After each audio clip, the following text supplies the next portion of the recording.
Welcome students. आज हम BSc second year का जो मैट्रिसेस का अंतिम लेक्चर बचा था, हमने आप लोगों से कहा था हम लास्ट में पढ़ाएंगे। इसके पहले मैट्रिसेस पे 2 लेक्चर आप लोग पढ़ चुके हैं। जो लोग नए व्यूअर हैं वो लोग जाएं वीडियोज में देखें, वहाँ पे मैट्रिसेस के 2 लेक्चर मिलेंगे। अगर वो पहले का भी लेक्चर पढ़ना चाहते हैं, vector space, linear transformation, ring theory, तो भी वीडियोज में अवेलेबल है, वहाँ से उन लेक्चर्स को भी वो देख सकते हैं।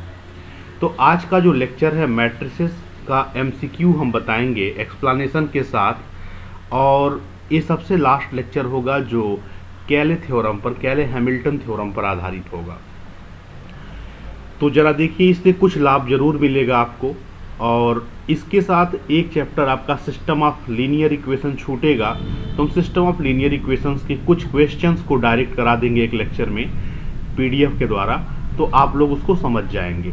हमको लगता है इसके बाद आपका पूरा एब्स्ट्रैक्ट अलजेब्रा से कोई प्रश्न आ जाए आप लोग कर पाएंगे। तो चलिए हम लोग आते हैं मैट्रिसेस विद एमसीक्यू पर आगे की तरफ। बड़ा ही इम्पॉर्टेंट थ्योरम है जो हम अभी आपको बताने जा रहे हैं, और उस थ्योरम का नाम है कैले हैमिल्टन थ्योरम।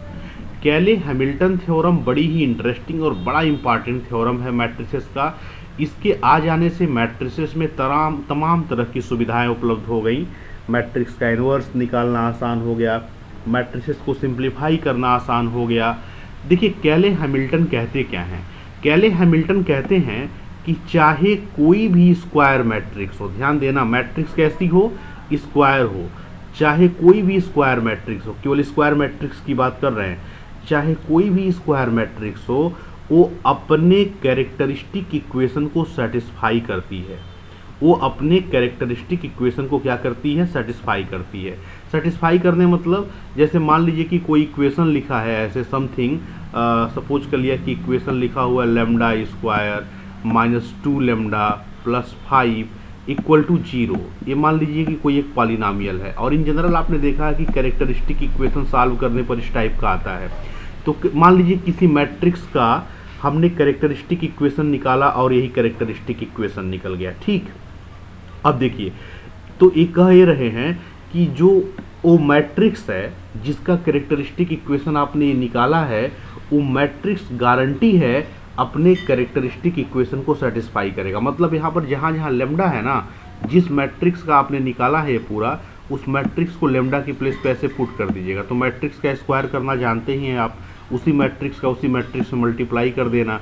यहाँ पे लेम्डा के प्लेस पे वही वाली मैट्रिक्स आप पुट कर दीजिएगा, और प्लस 5 के साथ जब हम मैट्रिक्स के फॉर्म में सब कुछ लिख रहे हैं हर टर्म, तो 5 को भी आपको मैट्रिक्स के फॉर्म में लिखना पड़ेगा। तो 5 देखिए, जब कांस्टेंट लिखा होता है तो उसके बगल में भी एक मैट्रिक्स बना देते हैं। और कौन सी मैट्रिक्स बनाते हैं? आइडेंटिटी मैट्रिक्स बनाते हैं, ठीक है। क्यों बनाते हैं?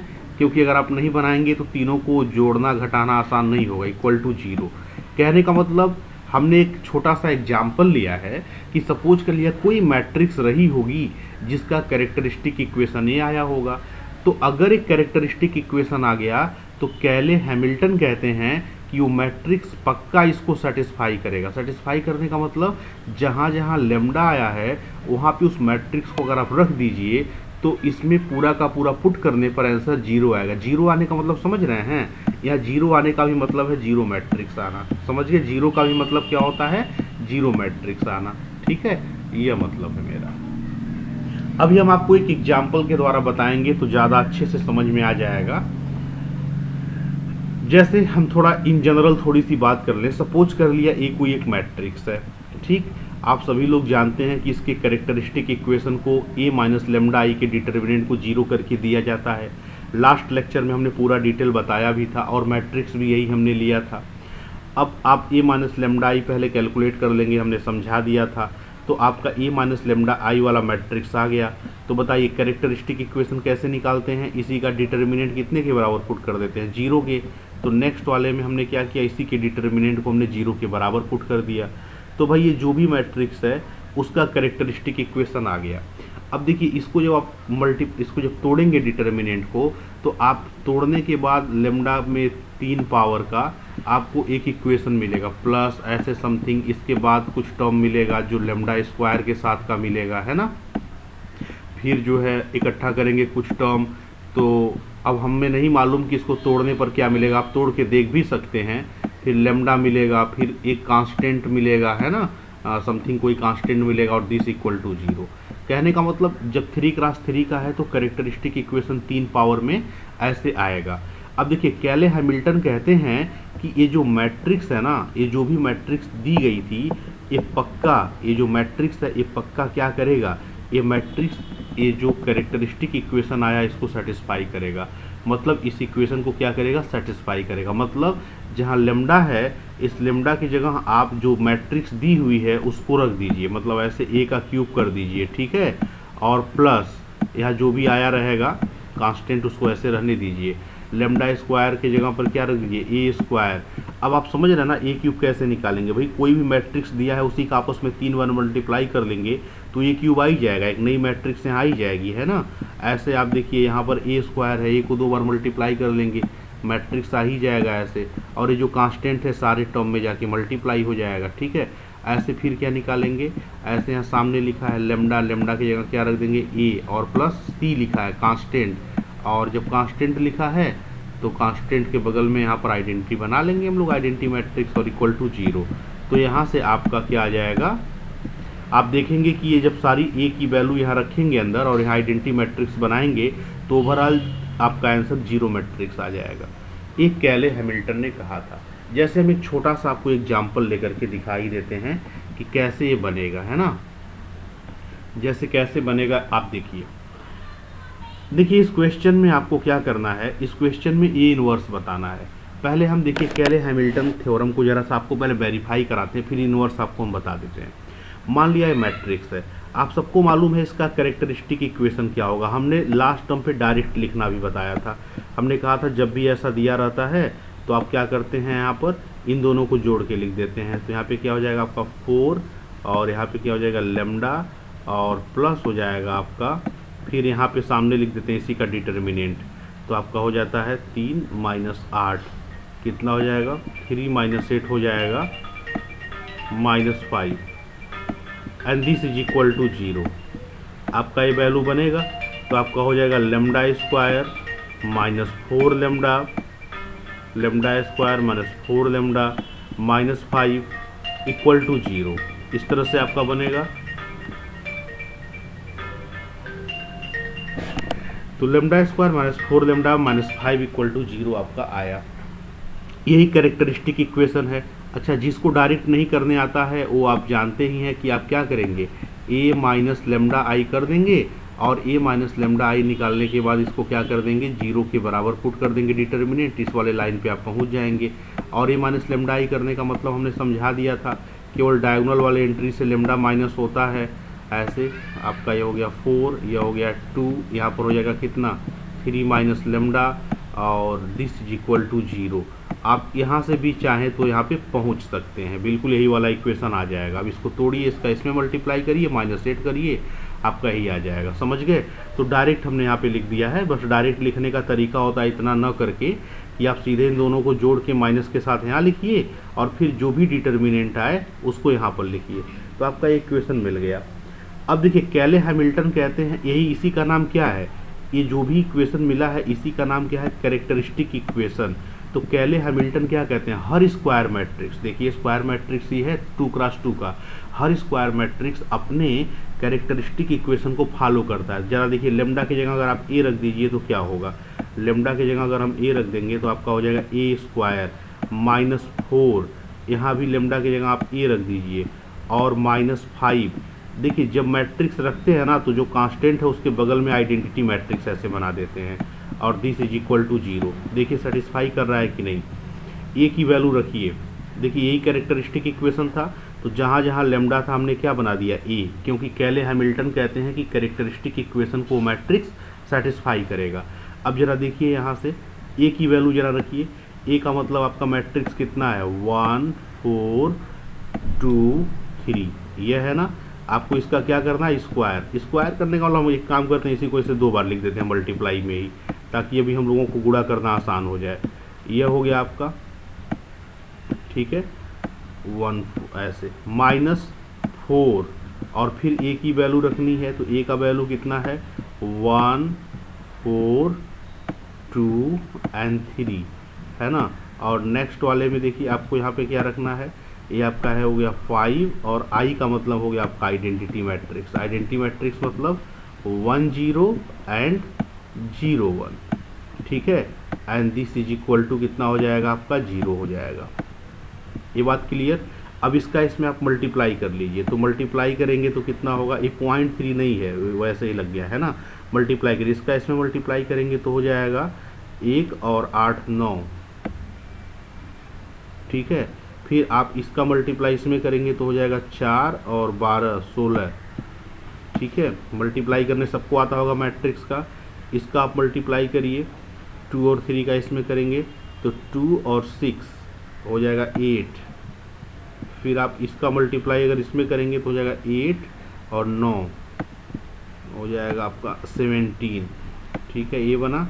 और माइनस के बाद यहाँ पर देखिए 4 का अंदर करेंगे मल्टीप्लाई, सारे एंट्री में होगा तो ये हो जाएगा 4 और ये हो जाएगा 16 और नीचे हो जाएगा 8 और ये वैल्यू हो जाएगी कितनी 12, ठीक है। माइनस यहाँ पे आपका क्या आएगा, यहाँ पे आपका आएगा 5 0 0 एंड 5, ठीक है। सारी वैल्यू रखा गई। अब देखिए इसको सॉल्व करने पर आंसर 0 आएगा। यहाँ पर देखिए सब माइनस करना है ना, तो आप जानते हैं सेम में से सेम को माइनस करते हैं, तो 9 में से 4 जाए कितना बचेगा 5, और 5 में से 5 जाए क्या बचेगा 0। तो देखिए आने वाली मैट्रिक्स का पहला एंट्री क्या आया 0 आया, लग रहा है 0 मैट्रिक्स आ रहा है। 16 में से 16 जाए 0 और 0 में से 0 जाए 0, तो यहाँ भी क्या हो गया आपका 0। फिर यहाँ पर देखिए 8 में से 8 जाए 0 और फिर 0 जाए तो 0 ही बचेगा। फिर यहाँ देखिए 17 में से 12 जाए 5 और 5 में से 5 जाए 0, तो आपका 0 मैट्रिक्स आ गया। तो आपने देखा कि कैले हैमिल्टन ने झूठ नहीं बोला था। कैले हैमिल्टन ने जो कहा था कि जो कैरेक्टरिस्टिक इक्वेशन होता है उसको हर मैट्रिक्स सेटिस्फाई करती है। ऐसे दुनिया की कोई भी स्क्वायर मैट्रिक्स आप ले लीजिए, जब आप कैरेक्टरिस्टिक इक्वेशन लिख देंगे ना, तो कैरेक्टरिस्टिक इक्वेशन लिखने के बाद उसमें कैपिटल ए बना देने पर उसको क्या कर देगा, सेटिस्फाई कर देगा। ये बात समझ में आई। अगर थ्योरी का पेपर होता तो बड़ा इंटरेस्टिंग होता, लेकिन हमने आपको इसलिए बताया ताकि आप देख लीजिए कि ऐसा होता है। अब हम आपको बताते हैं ए इनवर्स कैसे डायरेक्ट निकालेंगे, ठीक है।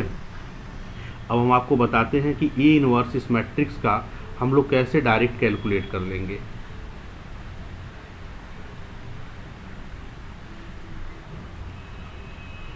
अभी जैसे ही हमें इसको थोड़ा बता देते हैं, क्योंकि एग्जाम में यहाँ से इनवर्स निकालने के लिए कई एक्सप्रेशन पूछता है, तो जैसा प्रश्न आने वाला है ध्यान से आप लोग देखिए, अभी क्लियर होगा। उसके बाद हम कुछ और मैट्रिसेस के इम्पॉर्टेंट क्वेश्चन आपको बताएंगे, जो आपके साथ हमने टेलीग्राम ग्रुप पे शेयर भी किया होगा, ठीक है। अब जरा देखिए यहाँ पे पहली बात, जो भी मैट्रिक्स दिया है पहले आप उसका क्या लिख लीजिए, आप उसका कैरेक्टरिस्टिक इक्वेशन लिख लीजिए। तो आपका एक कैरेक्टरिस्टिक इक्वेशन हो गया। यहाँ पे कितना आया था, अभी अभी हम लोगों ने लिखा था -5 का, ठीक है। कैरेक्टरिस्टिक इक्वेशन जिसको डायरेक्ट लिखना आता है डायरेक्ट लिख ले, तो यहाँ तोड़ के हमने दिखाया था वैसे लिख ले। अब देखिए बाई कैले हैमिल्टन थ्योरम क्या होगा, इसको ए क्या करेगा, सेटिस्फाई करेगा, तो आपका ए स्क्वायर हो गया -4a हो गया एंड माइनस क्या हो जाएगा 5i हो जाएगा, ठीक। इतनी बात। अच्छा, एंड दिस इक्वल टू 0। आपको क्या चाहिए, ए इनवर्स। अब ध्यान से देखिए ए इनवर्स कैसे निकलेगा। यहाँ से एक काम करिए, यहाँ देखिए पूरे एक्सप्रेशन में आप ए इनवर्स से मल्टीप्लाई कर दीजिए। पूरे एक्सप्रेशन में किससे मल्टीप्लाई कर दीजिए, ए इनवर्स से। तो आपका ये हो जाएगा ए इनवर्स, यह हो गया आपका ए स्क्वायर, ये आपका हो गया -4, यह हो जाएगा ए, और किससे मल्टीप्लाई करना है, ए इनवर्स से, और आपका हो जाएगा -5, और यह हो जाएगा आइडेंटिटी मैट्रिक्स, और इनटू हो जाएगा आपका A inverse and this equal to 0 में तो भाई किसी मैट्रिक्स से मल्टीप्लाई करेंगे तो 0 ही रहेगा। अच्छा, ए इनवर्स को ए स्क्वायर से मल्टीप्लाई करोगे तो पावर जस्ट एक कम हो जाएगा, तो आपका यहाँ पर क्या हो जाएगा, ए हो जाएगा, ठीक, क्योंकि ये दोनों आपस में जुड़ जाएंगे। माइनस ए का ए इनवर्स से मल्टीप्लाई करेंगे आप, तो आपका आइडेंटिटी मैट्रिक्स आ जाएगा। आप सबको मालूम है कि किसी भी मैट्रिक्स में उसके इनवर्स से मल्टीप्लाई करेंगे तो आइडेंटिटी मैट्रिक्स आ जाएगा। माइनस आइडेंटिटी का किसी भी नंबर में मल्टीप्लाई करेंगे तो वही नंबर आता है। आइडेंटिटी की खासियत होती है पूरे अलजेब्रा में। तो आपका यहाँ पे क्या हो जाएगा 5 और ये हो जाएगा कितना A inverse and this is equal to कितना हो जाएगा 0 हो जाएगा। आपको क्या निकालना है A इनवर्स निकालना है। तो A इनवर्स वाला जो टर्म है ना इसको राइट हैंड साइड में कर दीजिए। तो आपका देखिए क्या वैल्यू आएगा, या इसको एक साइड में रहने दीजिए राइट में या किसी भी साइड में, 5A इनवर्स हो गया, ठीक है। अच्छा इक्वल टू वैल्यू कितना हो जाएगा, वैल्यू हो जाएगा A माइनस 4I। ये वैल्यू सबको दिख रही है। हमने क्या किया, हमने बस यही किया कि ये जो 5A इनवर्स इसको इस साइड में कर दीजिए, तो A वाली वैल्यू एक साइड में आएगी और 5A इनवर्स एक साइड में आएगा, मतलब इसी टाइप का आएगा, ठीक। अच्छा 5 से डिवाइड कर दीजिए, तो A इनवर्स कितना हो जाएगा अब बताइए। 5 से डिवाइड अगर आप करेंगे तो आपका A इनवर्स हो जाएगा 1/5 और इंटू क्या हो जाएगा A और माइनस हो जाएगा आपका 4/5 और 4/5 के बगल में हो जाएगा आइडेंटिटी, ये आपका आएगा, ठीक है। तो यही आपका A इनवर्स हो जाएगा। अब देखिए क्वेश्चन के ऑप्शन में ऑप्शन दिए हुए हैं, 4 ऑप्शन दिया हुआ है कि A इनवर्स क्या होगा, तो आप देख के बता देंगे 1/5A माइनस 4/5I, तो 1/5A माइनस 4/5I, तो आपका ऑप्शन नंबर सी क्या हो जाएगा, करेक्ट हो जाएगा। ये ऑप्शन नंबर सी करेक्ट है। हम आपको एक बात बता दें पहले, कैसे इनवर्स निकालते हैं। हमेशा जब भी कोई मैट्रिक्स दिया रहेगा, देखिए यहाँ पे 3x3 का भी दे सकता है, तो सबके लिए हमने बता दिया है कि कैरेक्टरिस्टिक इक्वेशन निकालते हैं। 3x3 का रहेगा तो कैरेक्टरिस्टिक इक्वेशन 3 पावर का होगा। आप हमेशा कैरेक्टरिस्टिक इक्वेशन निकाल देंगे, यहाँ तक पहुँचने में किसी को कोई दिक्कत नहीं होगी। जिसको कैरेक्टरिस्टिक इक्वेशन नहीं निकालने आता है वो पिछला लेक्चर जरूर देख लेगा, उसको तुरंत निकालने आ जाएगा। जब कैरेक्टरिस्टिक इक्वेशन निकलेगी तो कैले हैमिल्टन साहब ने कहा था, कैले हैमिल्टन ने मिल के बोला था कि हर मैट्रिक्स अपने कैरेक्टरिस्टिक इक्वेशन को फॉलो करता है, सेटिस्फाई करता है। दैट्स वाई यहाँ पे जहाँ जहाँ लेमडा रहेगा वहाँ पे आप ए पुट कर दीजिएगा, जो भी मैट्रिक्स दी रहेगी आप ऐसे पुट करेंगे तो सारे केस में चाहे 3x3 का रहे चाहे 4x4 का रहे, हमेशा आपको इस तरह का एक इक्वेशन मिलेगा। जब इसी में से कहेगा ए इनवर्स बताइए तो क्या करिएगा, दोनों साइड में ए इनवर्स से मल्टीप्लाई कर दीजिएगा। ये जो आइडेंटिटी वाला रहेगा इसी में जब ए इनवर्स से मल्टीप्लाई होगा तो यह ए इनवर्स आ जाएगा, क्योंकि आइडेंटिटी का इसमें मल्टीप्लाई होने पर ए इनवर्स आएगा। और इसी को एक साइड में करिएगा और बाकियों को एक साइड में कर दीजिएगा हर केस में, तो आपका आंसर सीधे ए इनवर्स मिल जाएगा। तो मुझे उम्मीद है कि अगर कोई भी मैट्रिक्स दिया रहे तो ए इनवर्स का आप एक्सप्रेशन इस तरह से ढूंढ सकते हैं, समझ गए। अच्छा ए इनवर्स निकालने का कितना आसान तरीका रहा ना। अब देखिए ए इनवर्स के लिए अगर एक्सप्रेशन आपको मिल गया तो बाद में चल के ए इनवर्स आप बड़ी तेज़ी से भी निकाल सकते हैं। यहाँ पर ए की वैल्यू रख देंगे, यहाँ पर आइडेंटिटी, हालांकि 2x2 का है, डायरेक्ट भी ए इनवर्स निकल जाएगा। चलिए अब हम आगे बढ़ते हैं। कह रहा है for which of the following, next question कह रहा है, अभी बड़ा इंटरेस्टिंग है और इम्पॉर्टेंट है। For which of the following matrix P such that P inverse AP is diagonal matrix where A equal to this. कह रहा है कि कौन से P के वैल्यू के लिए, इसमें 3 P की वैल्यू दी हुई है A B C में, है ना। कह रहा है इन तीनों में से कौन से P के वैल्यू के लिए जब हम इसको सॉल्व करेंगे तो ये आपका डायगोनल मैट्रिक्स आ जाएगा। डायगोनल मैट्रिक्स समझ रहे हैं। देखिए इसको सॉल्व करने का मतलब ये है कि आप इसमें से कौन सा वाला P ले करके चलेंगे कि P का इन्वर्स करेंगे, A और P निकालेंगे। देखिए पहले आप क्या करिएगा, सारे ऑप्शन के ही द्वारा आप चेक कर पाएंगे आसानी से। पहला वाला मान लीजिए यही वाला सही होगा तो इसको सही मान ले रहे हैं तो P यही होगा पहला वाला, ठीक। अच्छा क्या करिए, इसका इन्वर्स निकाल लीजिए। फिर A आपका दिया है, यहाँ पर A लिख लीजिए बगल वाली मैट्रिक्स, फिर इसमें P लिख लीजिए, ये जो अगर आपने इसको P माना है तो। अगर मल्टीप्लाई करने पर आपको ऐसी मैट्रिक्स दिखे कि जिसमें केवल डायगोनल की एंट्री रहे और बाकी की बाकी एंट्री क्या रहे, सब जीरो हो जाए इधर उधर की, तो आप बोल दीजिएगा कि ये डायगोनल होगा। डायगोनल मैट्रिक्स हम बताए भी हैं कि डायगोनल के सिवाय सारी एंट्री जीरो हो, डायगोनल पे कुछ भी हो कोई प्रॉब्लम नहीं है, ठीक है।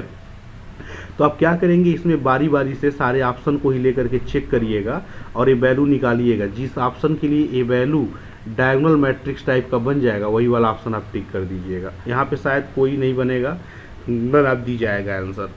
ट्राई आप लोग करिएगा, एग्जाम में जो भी आएगा बड़ी आसानी से बन जाएगा, ठीक है। नेक्स्ट क्वेश्चन देखिए, ये लीनियर ट्रांसफॉर्मेशन का है। जब हम लीनियर ट्रांसफॉर्मेशन बताए थे तो इस टाइप का एक क्वेश्चन छूट गया था। देखिए बड़ा ही आसान सा प्रश्न है। कह रहा है टी फ्रॉम आर स्क्वायर से आर स्क्वायर एक लीनियर ट्रांसफॉर्मेशन है such that T X Y equal to 2x and half Y, तो matrix associated with T related to the ordered basis इतना इज। क्लास में हमने सबको पढ़ाया था कि कैसे लीनियर ट्रांसफॉर्मेशन दिया हो तो कैसे मैट्रिक्स बनाते हैं, और अगर मैट्रिक्स दिया हो तो कैसे लीनियर ट्रांसफॉर्मेशन बनाते हैं। क्योंकि हमने कहा था कि हर लीनियर ट्रांसफॉर्मेशन एक मैट्रिक्स होती है और हर मैट्रिक्स एक लीनियर ट्रांसफॉर्मेशन होती है।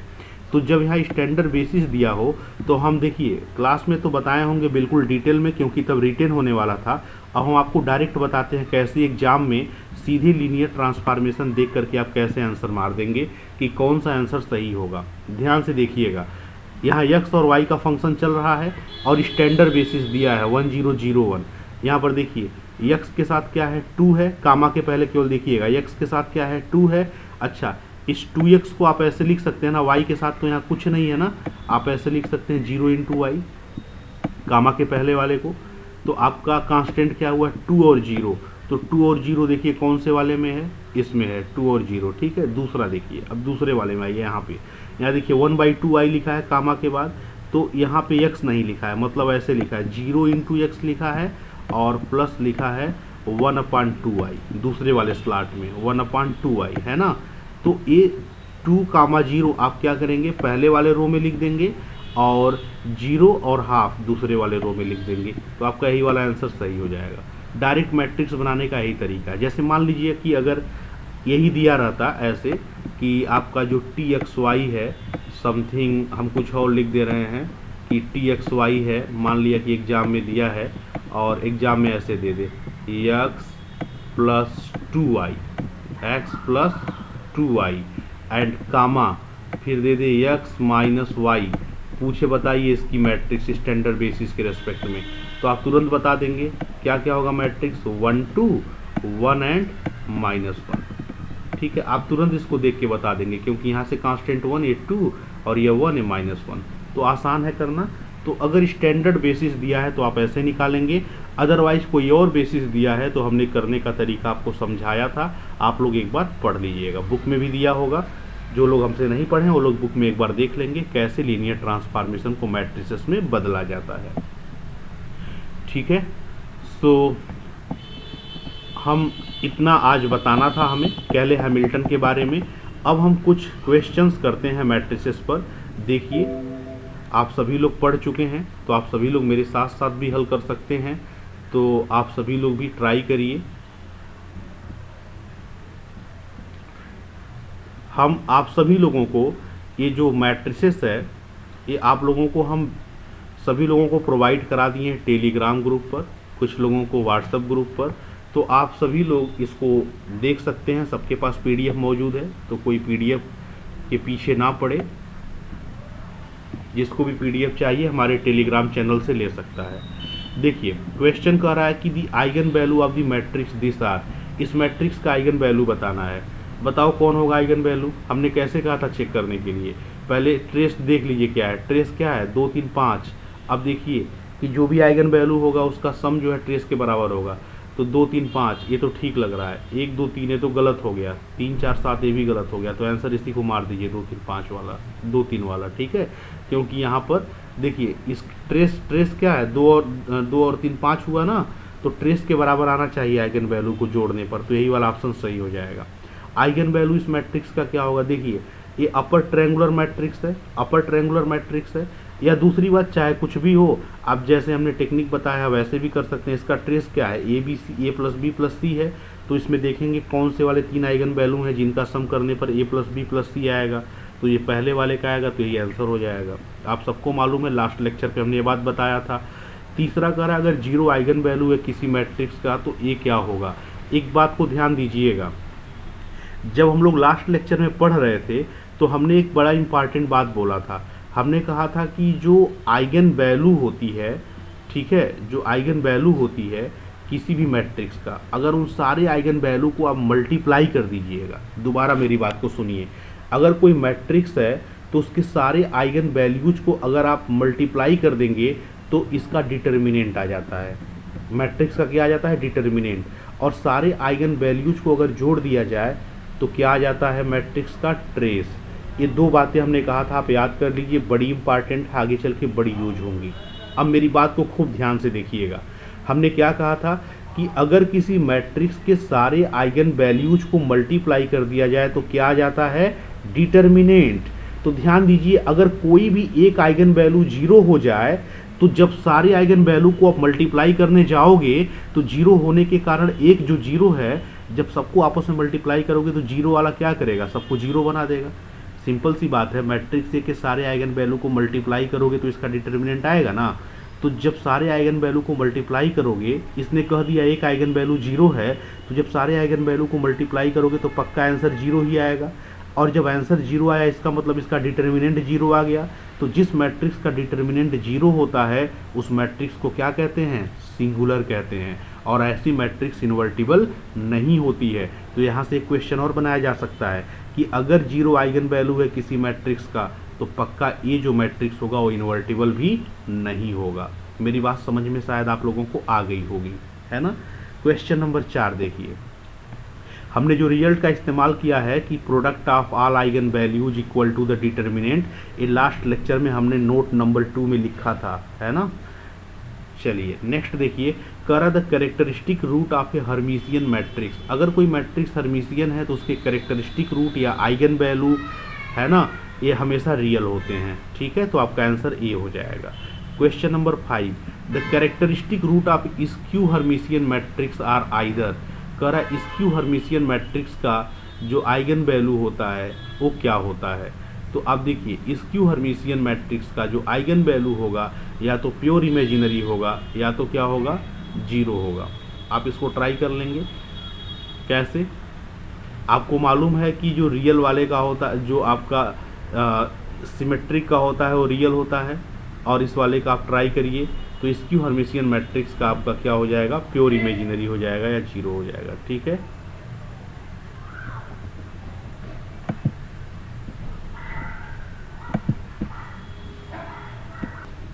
हाँ, तो हम लोगों ने क्वेश्चन नंबर 5 तक देखा था, है ना। तो चलिए हम लोग क्वेश्चन नंबर 5 से आगे बढ़ते हैं और अब आगे की तरफ देखते हैं। तो आपने क्या देखा था कि जो कैरेक्टरिस्टिक रूट है स्क्यू हर्मिशियन मैट्रिक्स का या तो प्योर इमेजिनरी होता है या तो 0 होता है। अगर यहीं पर आपका जो है स्क्यू हर्मिशियन मैट्रिक्स की बात हम लोगों ने कर लिया था, इसके जस्ट बाद आते हैं हम लोग। कह रहा है कि at least one characteristic root of every singular matrix थी। ध्यान दीजिएगा, मैट्रिक्स कैसा है, सिंगुलर। तो सिंगुलर होने का मतलब समझिए उसका डिटर्मिनेंट क्या होगा, 0।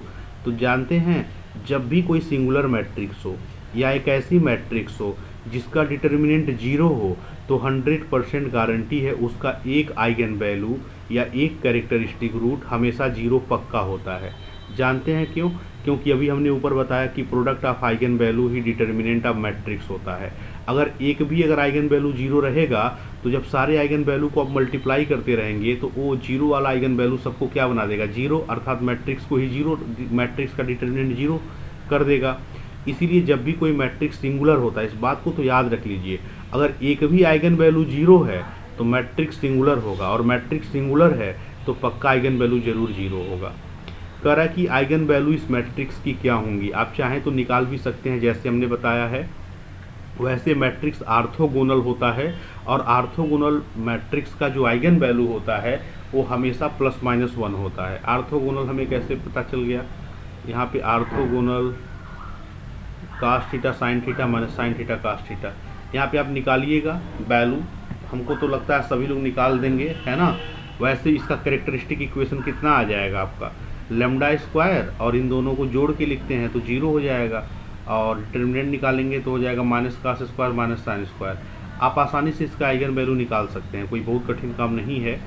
ठीक है, आप क्या करेंगे, कैरेक्टरिस्टिक इक्वेशन बना लेंगे तो लैम्डा स्क्वायर हो जाएगा, और फिर माइनस होता है इन दोनों का सम तो -0 इंटू लैम्डा होगा, फिर प्लस होता है डिटर्मिनेंट इस पूरे मैट्रिक्स का, तो डिटर्मिनेंट के लिए करेंगे minus cos square theta minus sin square theta, value -1 आ जाएगी। तो आप उसी को सॉल्व करेंगे तो +-1 दो आइगन वैल्यू आ जाएगा, आप आसानी से निकाल देंगे। जो मॉडुलस होता है eigen value of unitary matrix, अगर कोई मैट्रिक्स यूनिटरी मैट्रिक्स है तो उसका जो आइगन वैल्यू होगा वो क्या होना चाहिए, है ना। तो यूनिटरी मैट्रिसेस के बारे में बात कर रहा है, इसकी आइगन वैल्यू को आप क्या कह सकते हैं। तो जो मॉडुलस होगा eigen value of unitary matrix का वो कितना हो जाएगा आपका 0 हो जाएगा। ठीक है,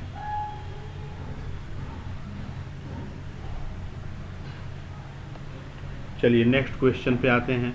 कह रहा है कि लेमडा अगर आइगन वैल्यू है किसी नॉन सिंगुलर मैट्रिक्स का तो ए इनवर्स का आइगन वैल्यू क्या होगा। देखिए अगर लेमडा आइगन वैल्यू ए का है तो उसकी इनवर्स की आइगन वैल्यू जस्ट जहाँ ए लिखा है ना वहीं पे बस लेमडा का इनवर्स हो जाएगा, तो आपका आंसर सी हो जाएगा लेमडा इनवर्स। अगर लेमडा आइगन वैल्यू है किसी नॉन सिंगुलर मैट्रिक्स का तो आइगन वैल्यू क्या होगा एडजॉइंट ऑफ ए का। तो इसको भी आप याद रखिएगा, बड़ा इंपॉर्टेंट फार्मूला। अगर लेमडा आइगन वैल्यू है किसी मैट्रिक्स ए का तो एडजॉइंट ऑफ ए का निकालने के लिए यह होता है formula determinant of A upon lambda. ठीक है, next question, the eigen value of matrix is lambda if and only if. अगर किसी मैट्रिक्स का आइगन वैल्यू लेमडा है तो क्या होना चाहिए, ए सिंगुलर होना चाहिए, ए प्लस लेमडा आई सिंगुलर होना चाहिए, या ए सिंगुलर होना चाहिए, ए होना चाहिए। अभी आपको याद होगा कि हम जब कैरेक्टरिस्टिक इक्वेशन पढ़ा रहे थे तो हमने कहा था कि कैरेक्टरिस्टिक इक्वेशन में क्या करते हैं, ए माइनस लेमडा आई का डिटर्मिनेंट 0 पुट करते हैं। तो ए माइनस लेमडा आई का जब डिटर्मिनेंट आप 0 पुट करते हैं तभी तो आइगन वैल्यू आता है, और किसी का डिटर्मिनेंट 0 पुट करने का मतलब ये है कि इसका डिटर्मिनेंट 0 करते हैं, और जब किसी का डिटर्मिनेंट 0 होगा तो सिंगुलर ही तो होगा। तो इसीलिए आपका जब लेमडा आइगन वैल्यू होगा तो आप सबको मालूम है कि आइगन वैल्यू तभी आता है जब इसका डिटर्मिनेंट 0 पुट किया जाता है। तो इसी का determinant A minus lambda I का ही तो 0 पुट किया जाता है, दैट्स वाई यही आपका जो होगा सिंगुलर होगा, क्योंकि इसका डिटर्मिनेंट 0 पुट किया जाता है। आइगन वैल्यू इस मैट्रिक्स का क्या होगा, पहले आप इसका ट्रेस देख लीजिए, 3 2 5 2 7। अब इसी में जोड़िए कौन किसका सम 7 है, 5 1 6 1 7, ये तो ठीक आ गया। अच्छा 5 2 7 2 9 ये गलत हो गया, 5 5 10 3 13 ये भी गलत हो गया, तो पहला वाला ऑप्शन सही हो गया। सबको आता है करने, हमने कहा था आप ट्रेस को ऐसे जोड़ लीजिएगा तो 7 हुआ है। अब आइगन वैल्यू का भी सम 7 होना चाहिए, तो पहले वाले का बना इसलिए पहला सही है। क्वेश्चन नंबर 13 देखिए, कर विच of the following pair of matrices has the same eigen value. देखिए ए और ए का ट्रांसपोज हमेशा सेम आइगन वैल्यू रखता है, इस बात को ध्यान दीजिएगा। ए और ए का ट्रांसपोज क्या रखता है, हमेशा सेम आइगन वैल्यू रखता है। फिर कह रहा है which of the following pair of matrices has eigen value conjugate to other, मतलब किसकी आइगन वैल्यू एक दूसरे के कॉन्जुगेट में होती है। जैसे एक अगर मैट्रिक्स है और एक और मैट्रिक्स है, मतलब दो पेयर ऐसे दिया हुआ अलग अलग, कह रहा है इसमें से जैसे कि कह रहा है कि बताइए वो कौन सा पेयर होगा जिसके आइगन वैल्यू कॉन्जुगेट होंगे एक दूसरे का। कॉन्जुगेट मतलब जैसे एक की आइगन वैल्यू 1 प्लस आई हो तो दूसरे का कितना आया होगा, 1 माइनस आई आया होगा। इस टाइप का कौन सा होगा, तो भाई सिंपल सी बात है, यहाँ पर देखिए आप इसका लेकर के चलिए, ये वाला डी वाला ये बन जाएगा। क्वेश्चन नंबर 15,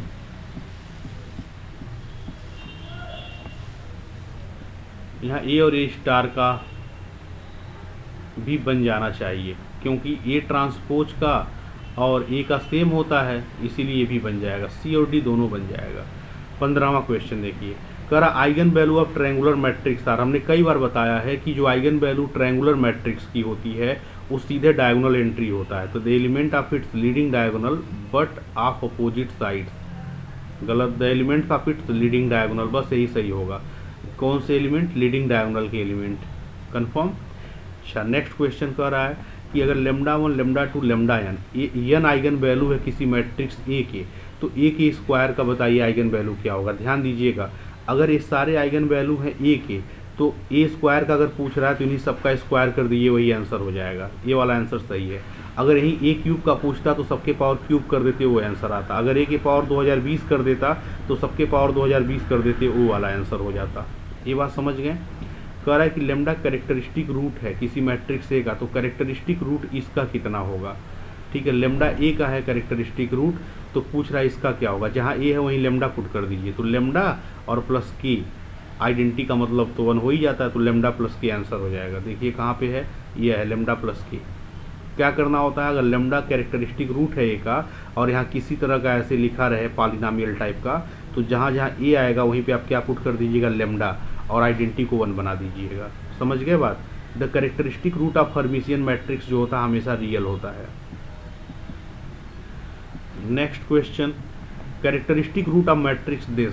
देखिए ये आपका ट्रायंगुलर मैट्रिक्स है, अपर ट्रायंगुलर है, तो सीधे यही वाली एंट्री आंसर हो जाएगी 122 वाली, यही 122 आंसर हो जाएगा। ठीक है, आप वैसे भी देख सकते हैं 2 1 3 2 5। अब आप जोड़ने पर देखिए किसका किसका 5 बनेगा, पहले का 5 बनेगा, ये ठीक है। दूसरा 3 बन रहा है, गलत है। ये देखिए यहाँ पे 5 बन गया फिर से, लेकिन ये गलत इसलिए होगा क्योंकि यहाँ पे आप देखिए हमने कहा था कई बार ऐसा होता है कि डायरेक्ट ऑप्शन से जब ना मैच करे तो डिटर्मिनेंट निकालते हैं, लेकिन चूंकि ये आसान सा है, आपका ट्रायंगुलर है और वो भी वो अपर ट्रायंगुलर है, तो डायगोनल की जो भी एंट्री दिख रही है आप उन्हीं को आप सीधे ले लीजिएगा 122। ठीक है, ये भी ऑप्शन रॉन्ग होगा, तो आपका आंसर क्या हो जाएगा 122। ऐसे जैसे अपर ट्रायंगुलर है ऐसे लोअर ट्रायंगुलर भी हो सकता था, तो उस केस में भी आप बना सकते हैं। क्वेश्चन नंबर 20 को देखिए, कह रहा है कि each square matrix satisfies its own characteristic equation. ऐसे भी क्वेश्चन को दे सकता है, every square matrix satisfies it's characteristic equation. किसने कहा था? अभी आपने देखा है, ये लेक्चर पूरा डिवोटेड उसी टॉपिक पे है। ये ना तो आइलर ने कहा, ना डी मायवर्स ने कहा, ना लैग्रेंजे ने कहा, ये स्टेटमेंट कैले हैमिल्टन का है और बड़ा इंटरेस्टिंग स्टेटमेंट है। इसी की हेल्प से हम लोग इनवर्स तक निकालना सीखे हैं। अब आते हैं हम क्वेश्चन नंबर 21 पर। अगर ए कोई स्क्वायर मैट्रिक्स है and product of its characteristic root is 0, एक ऐसी मैट्रिक्स है, स्क्वायर मैट्रिक्स है, फिर क्या बोल रहा है कि product of its characteristic root is 0। पहली बात, जैसे लाइन लिखा है product of its characteristic root, तुरंत आप समझ जाएंगे अरे ये तो वही इंपॉर्टेंट वाला नोट है जिसमें प्रोडक्ट करने पर सारे आइगन वैल्यू का क्या होता है, डिटर्मिनेंट आता है। आप सभी लोग जानते हैं कि सारे आइगन वैल्यू का प्रोडक्ट करने पर जो आंसर आता है वो डिटर्मिनेंट आता है। तो प्रोडक्ट ऑफ कैरेक्टरिस्टिक रूट जैसे बोला, इसका मतलब आप समझ जाइए डिटर्मिनेंट है। तो क्या हो गया, डिटर्मिनेंट क्या है, 0 है। तो बताइए किसी अगर मैट्रिक्स का डिटर्मिनेंट 0 है तो मैट्रिक्स क्या होगा, तुरंत आप सिंगुलर मारेंगे। नेक्स्ट क्वेश्चन देखिए, कह रहा है कि दो कैरेक्टरिस्टिक रूट अगर इसके 4 और 5 हैं, 4 और 5 हैं, तो क्या कह रहा है, तीसरा क्या होगा? अरे सिंपल सी बात है, ये तो आपका डायगोनल, आपका अपर ट्रायंगुलर भी है, तो सीधे सीधे डायगोनल एंट्री ही आंसर है। 5 और 4 दे दिया है, 7 को छोड़ दिया है, तो 7 मार दीजिए, ठीक है ना। ये आसान सा क्वेश्चन था। तो इस तरह से आप देखिए कुछ और क्वेश्चंस हैं मेरे पास। कह रहा है कि एडजॉइंट बताना इस मैट्रिक्स का, इसका एडजॉइंट क्या होगा? अरे एडजॉइंट निकालने का तो तरीका आप लोग बड़ा सिंपल ही जानते हैं। देखिए अगर 2x2 की मैट्रिक्स है ना, तो आंख झपकते ही आप आंसर बता देंगे, विदिन 2 सेकेंड आप बता देंगे इसका जो है एडजॉइंट क्या होगा। क्या करना होता है, इस 5 और 1 को आपस में बदल देना होता है, ठीक। 5 और 1 को मतलब यहाँ 1 और -5 है ना, जो भी यहाँ 2 एंट्री रहेगी आपस में इंटरचेंज कर दीजिए, मतलब -5 को यहाँ कर दीजिए, 1 को यहाँ कर दीजिए, और इसको यथावत बने रहने दीजिए, बस सामने ऐसे माइनस और माइनस लगा दीजिए। अब आंसर मैच करा लीजिए। देखिए -5 यहाँ पे आ गया, -5 यहाँ पे आ गया, 1 यहाँ पे आ गया, इसके सामने माइनस, इसके सामने माइनस लग गया, आपका आंसर नंबर ही सही है। तो कितना आसान तरीका होता है एडजॉइंट निकालने का 2x2 मैट्रिसेस का। कोई भी अगर 2x2 की मैट्रिसेस दी हुई है तो जस्ट डायगोनल एंट्री को इंटरचेंज कराइए और इन दोनों एंट्री के सामने बस केवल माइनस माइनस लगा दीजिए, वही आपका आंसर हो जाएगा, ठीक है। तो बेहद आसान रहा। चलिए इसके बाद कह रहा है cofactors of first row of matrix A. हमें लगता है कोफैक्टर आप लोग इंटरमीडिएट में सीखे होंगे, तो बीएससी में हमें बताने की जरूरत नहीं है। कह रहा है पहले रो के कोफैक्टर्स को बताइए, सभी लोग बता देंगे। 1 का कोफैक्टर क्या होगा, ऐसे ऐसे निकालते हैं, सबको मालूम है। 2 का कोफैक्टर क्या होगा, तो सभी लोग कोफैक्टर और माइनर निकालना जानते हैं। ट्रांसपोज ऑफ अ मैट्रिक्स से बच्चों वाला काम है, बस केवल रो को कॉलम में बदल देना है। तो एसी लिखा है तो देख लीजिए एसी जो है यहाँ पे हो गया, बीडी लिखा है बीडी, या बी वाला ही सही दिख रहा है।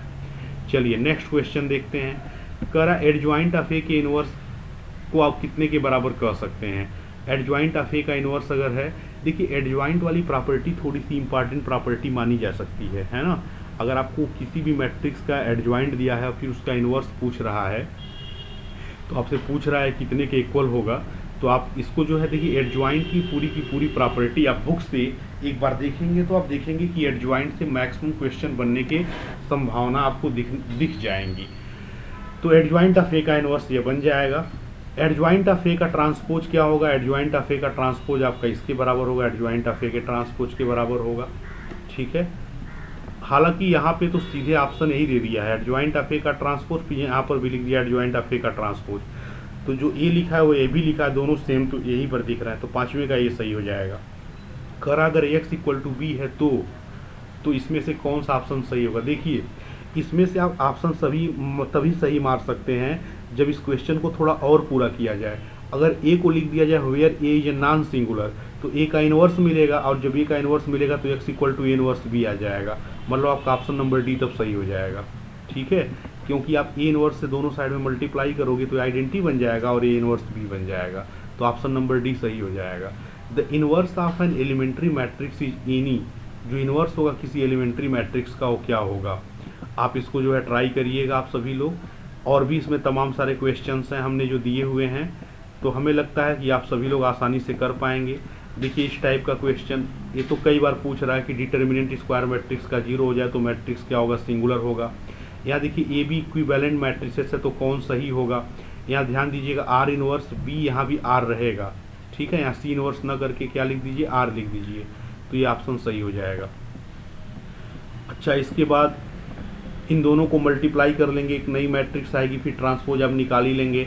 कह रहा है कि के की क्या वैल्यू होगी जिसके लिए मैट्रिक्स का इन्वर्स नहीं होगा। ये बड़ा इंटरेस्टिंग क्वेश्चन और बड़ा इंपॉर्टेंट क्वेश्चन है कि के की क्या वैल्यू होगी जिसके लिए इस मैट्रिक्स का इन्वर्स नहीं होगा।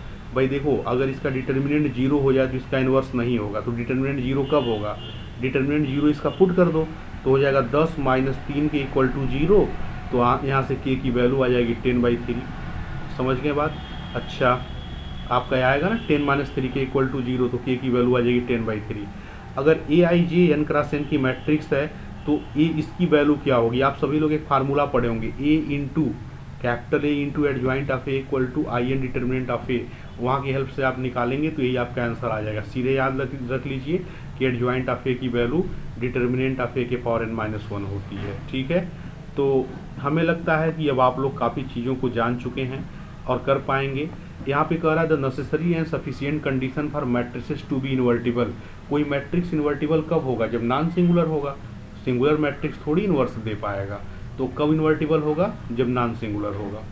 कह रहा है कि कोई मैट्रिक्स है जिसका 3 बार आपस में मल्टीप्लाई किया गया और 0 मैट्रिक्स दे दिया गया, लेकिन 2 बार मल्टीप्लाई किया तो 0 नहीं दिया, तो ये निलपोटेंट मैट्रिक्स होगा। इसका इंडेक्स क्या होगा, सिंपल सी बात है, जितने बार में 0 दे देता है ऊपर का जो पावर वही इंडेक्स हो जाता है, तो 3 आंसर हो जाएगा।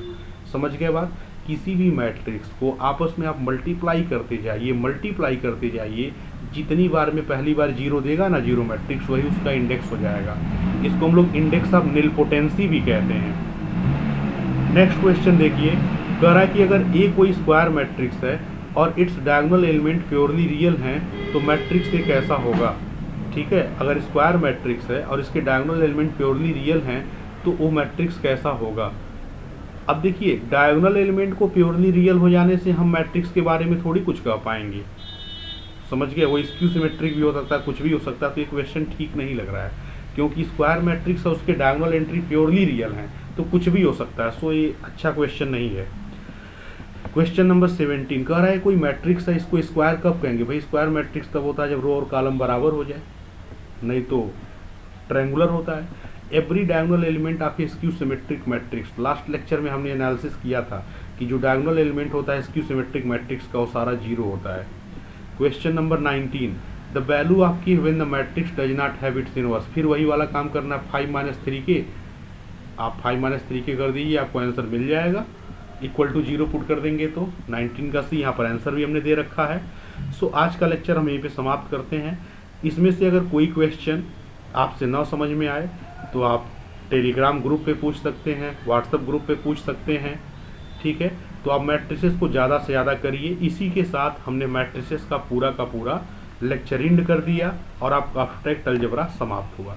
अब आप लोग अब्स्ट्रैक्ट अलजेब्रा को अपने से खूब सॉल्व करिए, असाइनमेंट हम तमाम सारा प्रोवाइड करा देंगे, और अब हम रियल एनालिसिस की सीरीज का जो बचा हुआ पार्ट है उसको जल्द से जल्द पूरा कराएंगे।